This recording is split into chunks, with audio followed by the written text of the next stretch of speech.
itu faqultu astaghfiru rabbakum innahu kana ghaffara. Di lisan Nabi Nuh alaihissalam sudah diajarkan ya sejak eranya Nabi Nuh alaihissalam bahwa orang-orang yang berbuat salah itu ya diingatkan potensinya. Ada rahmat Allah Subhanahu wa taala untuk memperbaiki kesalahannya sehingga menjadi saleh.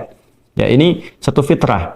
Jadi di setiap era itu selalu percikan rahmat Allah itu diberikan kepada setiap hamba yang melalui utusan-utusan Allah. Di era-eranya ada rasul ya, ada nabi, kemudian rasul nabi berhenti ya dengan hadirnya Nabi Muhammad SAW dan wafatnya beliau, selesai era kenabian, selesai era kerasulan, maka semua petunjuk-petunjuk yang telah sempurna itu diteruskan oleh sahabat beliau dari kalangan ulama. Nanti kalangan ulama ini mengajarkan kepada ulama di generasi selanjutnya, tabi'in, tabi'ut tabi'un, sampai kemudian kepada kita. Ya, ini pakemnya sudah ada.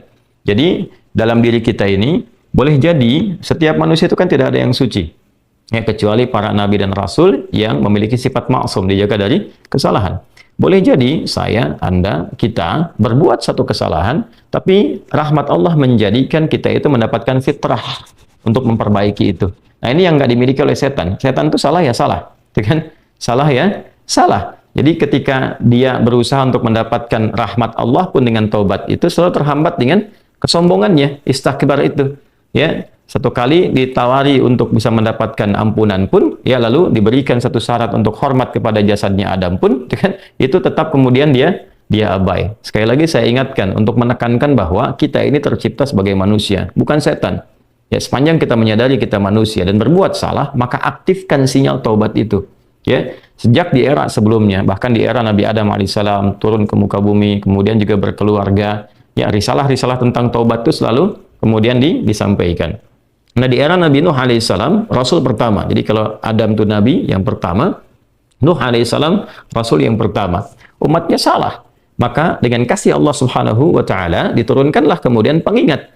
Ya, lewat fitrah kemanusiaan ini, lewat Nabi Nuh alaihissalam disampaikan, faqultu astaghfiru rabbakum innahu kana ghaffara. Ya, maka aku tegaskan kepada kalian, istaghfiru rabbakum, cepat istighfar, cepat balik lagi, ambil kalimat-kalimat ampunan, ambil kalimat-kalimat tobat ya dari Allah Subhanahu wa taala, menggunakan Rabb tuh yang telah menciptamu, merawatmu, menyayangimu, mengingatkan.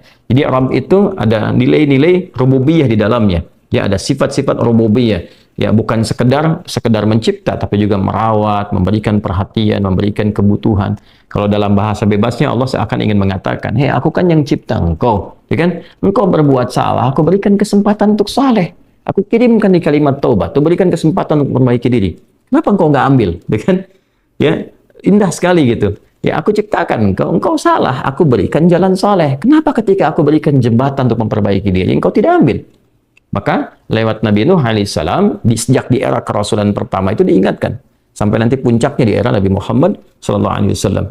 Faqultu astaghfiru rabbakum innahu kana ghaffara. Kata Nabi Nuh alaihissalam, aku tegaskan, innahu kana ghaffara. Sungguh Allah Subhanahu wa taala itu telah menetapkan pada dirinya bahwa Ia Maha mengampuni seluruh dosa-dosa. Jadi ada ghafir, ya, ada ghaffar, ada ghafur, dan nanti dilekatkan dengan rahim pada puncaknya. Ya. Misalnya di surat Ghafir, di ayat yang ketiga, Ghafirid dzambi wa qabilit taubi, itu menggunakan kata Ghafir. Lalu kalau kita jadikan superlatif, ya, dinaikkan lagi tingkatnya menjadi lebih banyak, terus mengampuni dosa, mengampuni lagi, itu dirubah kalimat dari Ghafir menjadi Ghaffar. Kalau tanpa batas diberikan kemudian sifat yang ketiga yaitu Ghafur. Ya, kalau hamba menyimpulkan apakah memang masih diterima, maka Allah turunkan puncaknya berupa sifat rahmatnya, Rahim. Qul ya ibadiyalladzina asrafu ala anfusihim la taqnatu min rahmatillah. Innallaha yaghfiru dzunuba jami'a. Quran surah ke-39 ayat 53. Balik ke sini. Ya, jadi ini gambaran yang pertama. Sejak di era kenabian turun yang Al-A'raf ayat 23 itu Rabbana zalamna anfusana. Dan Nabi Adam alaihissalam mendapatkan kalimat itu. Lalu di era Nabi Nuh alaihissalam sebagai rasul pertama diingatkan juga dengan potensi sifat-sifat kebaikan ini yang menjadikan manusia tertuntun untuk senantiasa berbuat baik. Lalu apa sifat rahmatnya? Ya, kalau kita kembalikan ke konstruksi Al-Baqarah ayat 37, tadi kan saya katakan di awal ya, Allah menegaskan seorang yang taubat ingin merubah dirinya dari salah menjadi saleh, bukan sekedar dituntun oleh Allah, tapi juga dipercikan kasih sayang Allah kepadanya. Rahmat Allah diberikan. Ya, Kembali ke Quran surah kedua ayat 37 itu, fatalaqqa Adamu min rabbih kalimatin fataba alaihi innahu huwat tawwabur rahim. Jadi bukan tawwab saja, tapi rahim juga. Bukan sekedar Allah terima taubatnya, tapi kasih sayang Allah pun diberikan kepadanya. Nah, apa di antara jenis kasih sayang yang Allah berikan kepada seorang hamba yang mau taubat? Ya, maka diteruskan ayatnya sampai 12 di sini. Imam Al-Bukhari menyantumkan di sini sampai ayat 12, yursilis samaa 'alaikum midrara wa yumdidkum bi amwalin wa banina wa yaj'al lakum jannatin wa yaj'al lakum anhara. Allahu akbar. Ya, justru di sini teman-teman sekalian, istighfar itu ya permohonan ampun kepada Allah Subhanahu wa taala, ya, permohonan rahmat Allah Subhanahu wa taala, kembali kepada Allah, mengoneksikan diri kita kepada yang Maha Baik. Itu di antara percikannya adalah mendapatkan lapangan kebaikan. Yursilis samaa 'alaikum bidrara. Ya, walaupun Anda mendapatkan kesulitan dalam berkehidupan, bahkan yang sifatnya luas ya secara sosial. Kalaupun tanahnya gersang, ya, kalaupun kemarau berkepanjangan, itu ternyata dengan satu daerah itu, satu desa itu, satu wilayah itu mengoneksikan diri mereka kepada Allah, beristighfar. Ini faedahnya istighfar. Dengan beristighfar kepada Allah, taubat dari maksiat, ternyata bisa mendatangkan rahmat bukan hanya untuk pribadinya, untuk satu wilayah. Ya, ini pelajaran dari Quran. Ya, Allah akan memberikan kesan begini, jangankan bagi setiap personalnya, setiap orangnya. Ya kan? Ada masalah sekampung pun, contohnya kekeringan misalnya, contohnya kemarau, lalu sekampung itu, ya, atau ada orang-orang soleh di situ yang membiasakan taubat kepada Allah, istighfar kepada Allah, mengoneksikan dirinya kepada Allah, ya kan? Itu luar biasa, percikan rahmat Allah. Ya, apa di antaranya? Yursilis sama ya 'alaikum midrara. Allah memerintahkan kepada langit itu untuk menurunkan hujan. Ya, dengan curah yang memberikan maslahat. Kemudian wa yumdidkum bi amwalin wa banina. Ya, lantas kemudian melapangkan kepada engkau urusan hartamu. Ya, bahkan memberkahi engkau dengan keturunan-keturunan yang baik. Jadi Masya Allah, ya, orang tua yang rajin istighfar, suami yang rajin istighfar, itu ternyata bukan sekedar menjadikan ia mendapatkan penerimaan taubat. Dia berhenti dari perbuatan maksiat, usaha-usaha yang tidak baik, dagang yang tidak benar, dengan perbuatan curang, ya, perbuatan menipu, perbuatan-perbuatan yang tidak elok, korupsi, jauhi potensi itu. Disogok dia hindari, diajak korupsi dia jauhi dan sebagainya. Lalu konsisten pada kebaikan dan dia isi dengan istighfar. Astaghfirullahaladzim, astaghfirullahaladzim, Rabbana zalamna anfusana wa illam taghfir lana wa tarhamna lanakunanna minal khasirin. Dia konsisten pada kebaikan itu, wa yumdidkum bi amwal. Allah akan lapangkan dia pada harta-harta yang lebih berkah. Allahu akbar. Ya, jadi diberikan kelapangan dulu pada dirinya, kemudian diberkahi hartanya. Jadi berapapun yang dia dapatkan, Allah berikan berkah padanya, sehingga dia merasakan kebahagiaan dengan harta itu. Karena ada orang yang terasa seperti kelihatan banyak, tapi tidak menikmatinya. Ya, baik itu boros, baik itu merasa kayaknya banyak tapi nggak kepake. Ya, barang-barang habis beli ini lagi, tapi memuaskan nafsunya saja. Ya. Temannya ngajak begini, dia harus terpaksa beli, kadang-kadang ngutang, atau mungkin dia dapatkan sesuatu tapi jalan-jalan yang haram, jalan yang salah. Dia tidak menikmatinya, dan ini yang paling bahaya. Ya, ini yang paling bahaya. Lawan lapang kan sempit. Jadi hartanya kayak banyak, tapi menyempitkan kehidupan rumah tangganya. Ya, hubungan suami istri jadi nggak enak, dengan anak jadi nggak nyaman. Itu ciri keberkahan biasanya, ya, ciri keberkahan yang tidak didapatkan. Jadi kalau berkah itu dapat, walaupun terlihat kuantitasnya nggak sama dengan orang, dia 100 juta, ini 1 juta, tapi kenikmatannya luar biasa.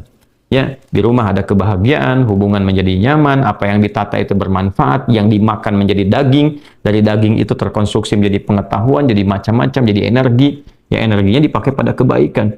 Sebaliknya yang terlihat seperti banyak, kayaknya banyak nih, ya, tapi tidak memberikan kebahagiaan. Di rumah nggak bahagia, tidak memberikan dampak energi positif, ke ibadah jadi malas. Ya, itu ciri pertama kalau harta kurang berkah itu, apalagi tidak berkah, itu pasti menurun kesolehannya, meningkat kesalahannya. Pasti itu. Ya, jadi mulai menurun nih, sholat mulai menurun, baca Quran mulai menurun. Nah, kesalahan mulai meningkat. Makan mulai salah, minum mulai salah. Yang tadinya minum yang baik-baik, sekarang minum yang tidak baik dan sebagainya. Nanti kalau sudah begini, pasti hubungan di rumah tangganya pun nggak akan jadi baik gitu. Ya, dan itu akan terbawa dalam kesempitan. Nah, cara untuk mengatasi itu, ini balik ke Quran Surah Nuh tadi, di ayat 10 sampai dengan ayat 12. Kalau kita menyadari kemudian itu salah, lantas ingin memperbaiki diri, kembali kepada Allah, perbaiki diri kita, ya, lalu mengingat Allah, menyesali apa yang telah dilakukan, berjanji untuk berbuat baik, itu tidak tanggung apa yang Allah jawab. Ya, Kalaupun ada satu kelapangan yang tidak berkah tadi, diganti oleh Allah, dihilangkan yang kurang baiknya, dilapangkan dengan yang baik-baiknya. Lalu setelah itu dijaga keluarganya. Jadi memberikan kesan bahwa ada hubungan yang korelasi secara langsung antara harta dengan keluarga, dengan anak keturunan. Jadi hati-hati, saya ingatkan kepada para ayah, pada saya pribadi dan kita semua, jangan sampai membawa yang haram ke rumah. Sekali lagi, jangan sampai membawa yang haram ke rumah. Jadi kalau istri sudah memasak itu di dapur, menjadi makanan, dikonsumsi oleh anak-anak jadi daging, ya, dikonsumsi jadi daging nih, itu jadi karakter. Ya, itu sudah fitrah, sudah umum begitu. Jadi kalau dia baik, akan membentuk kebaikan. Kalau nggak baik, akan merubah ya, pada keburukan. Kontrolnya susah di situ. Ya, sangat sulit sekali. Nah, caranya tadi kembali kepada Allah, tinggalkan yang kurang baik tadi, nanti Allah rubah.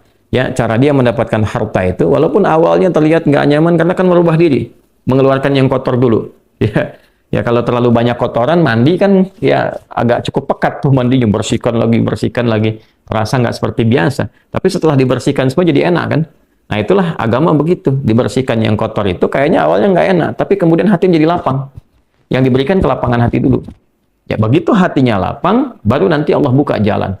Ya setelah hatinya lapang, bagus, dan dinilai baik ini punya kemampuan untuk bertindak dan mengelola apa yang didapatkan, dilapangkanlah rezekinya karena dia sudah dinilai pandai untuk mengelolanya.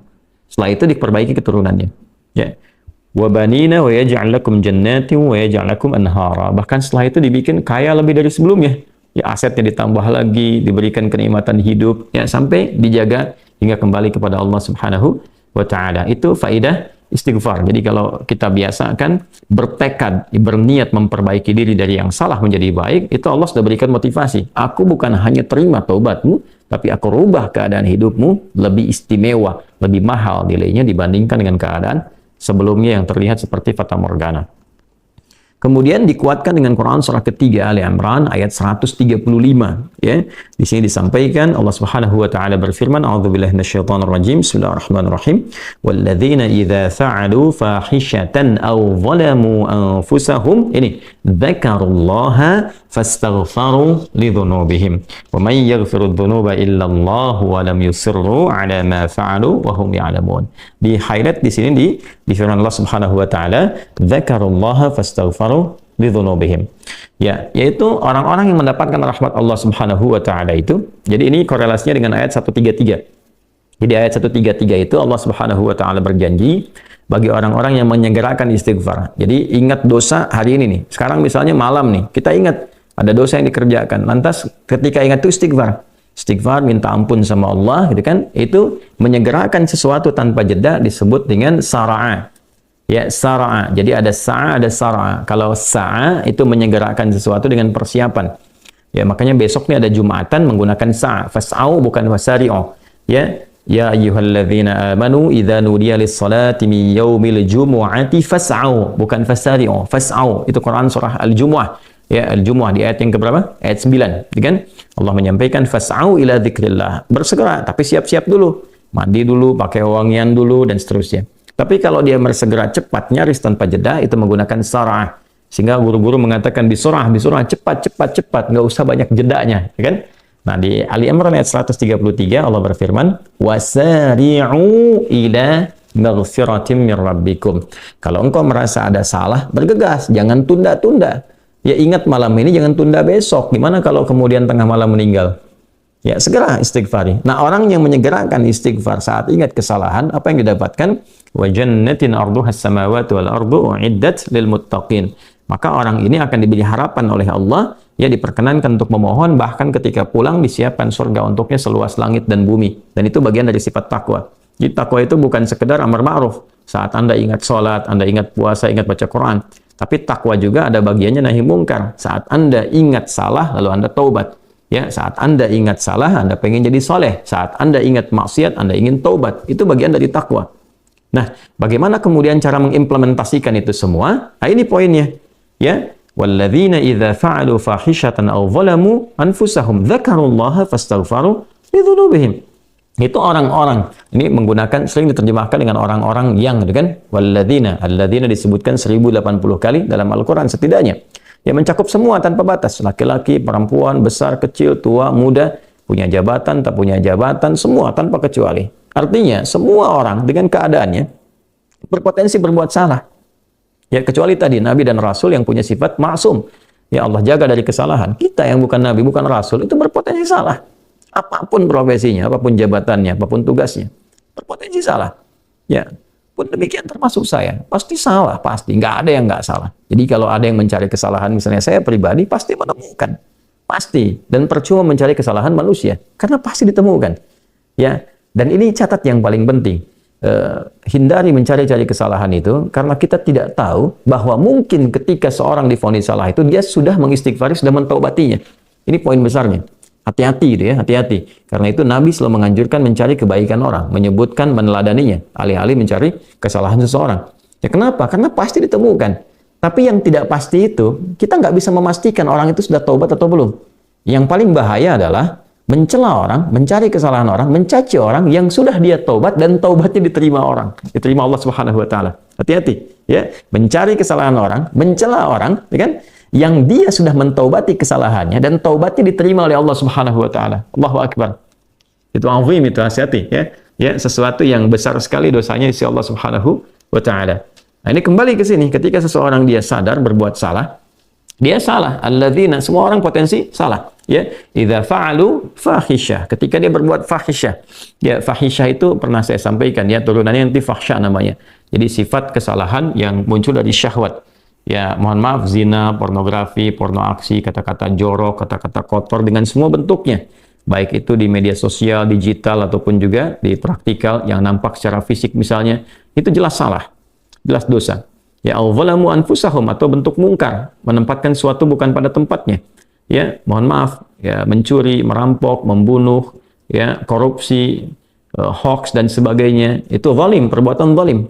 Nah, saat seseorang berpotensi salah, ya, dari fahsya dan mungkarnya, dia berbuat perbuatan dari dorongan syahwatnya atau mungkar dari keinginan nafsu perut dan akalnya, dia berbuat yang salah, lalu zakarullah, dia ingat Allah. Nah, ini poinnya. Ini menarik sekali nih.